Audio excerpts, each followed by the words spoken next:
or blue chip stocks, daghan kay kang kailangan i-consider. Tinood lang. Pero kana siya na trabaho, pauna siya sa mga tao ng grabe kayo siya ka-financial analyst. Kanami taong sabto niya, earnings per share, PE ratio, no? Price to book value, ina na kung ikaw average ka na tao, may kung saan man na.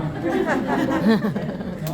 Okay, going back, balik ta sa essentials. Ang stock market, REITs, is a business. Negosyo na sila. Kung ikaw ang tag-iya sa negosyo, unsa may gusto nimo, ginansyado ka o lugi? Ginansyado. The same lang. Ang aning mga tag-iya sa REITs like A-REIT, MegaWorld, no, Ayala, kana sila ng mga companies and even mga stocks like Jollibee, Globe, etc. Ang ilang pong tumong is to make money. Okay, business lagi sila. Kung di sila mo earn, wag man sila ikabayad sa sweldo, sa ilang capex, sa ilang opex, etc. So mo na ang kailangan nato balik sa fundamentals or basic kung unsa na siya. Now, knowing na inana day ang dagat sa REITs or stock market, kung ikaw as an investor ang kailangan yung pakitaon duha lang. Unsa man na siya? Number 1, profile of the company. Kailangan mo sabton unsa ang negosyo sa kumpanya. Kita hay Jollibee, unsa ginabaligya nila? Burger. Asa sa na negosyo? Fast food. No? Restaurant. Okay? Let's say PLDT, unsa na sila? Telecommunication. Unsa ginahatag nila sa mga tao? Smart, internet connection, ana. So, at least man masabtan nimo unsa ang kumpanya ning ginasudlan. Kana siya, profile. So, saan lagi ang mga tao nag-invest sa isa ka butang, kasabot kasi mong invest. Wala.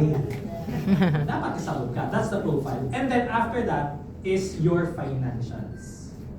Good thing about REIT, stock market, or what kana sila ng duha ka platform is that public maguna siya. Mao gani siya IPO, initial public offering. Kaya para pag public na siya, ang ilahang financials is also public.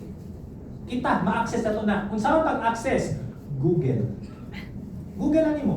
No? A-REIT financials, ana. Tapos kung gawas na siya na itulo, balance sheet, income statement, o cash flow. Kasi accountant rin, na may accountant, CPA. Naagamay, ako manihala na siya. Okay. So, kung ikaw accountant ka, makasabot ka kung pasabot sa current assets, no? Makasabot ka kung kanang mga liabilities, accounts payable, AR, ano pa, mga utang. Okay, kasabot ka. Pero again, average person like us, kung saan ang balance sheet? Isang income statement, cash flow. Para dali lang, akong gina-recommend sa mga tao, tanawa ng tulo.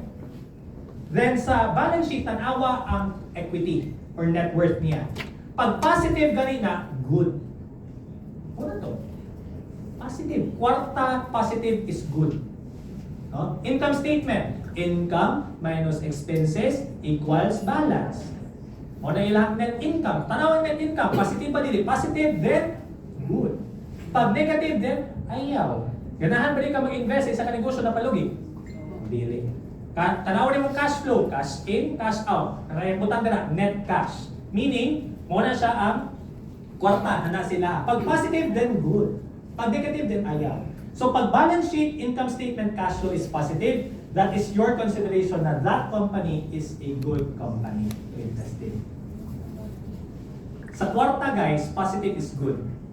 No? Sa health, positive is not good. Positive ka stage 4 cancer, sir.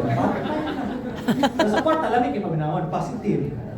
So gets, ana ang consideration when you are investing in stocks, dividend stocks, and REITs. No? Even index funds. Because negosyo man na sila. So you need to or think as if negosyo din sila. Na-answer? Alright, now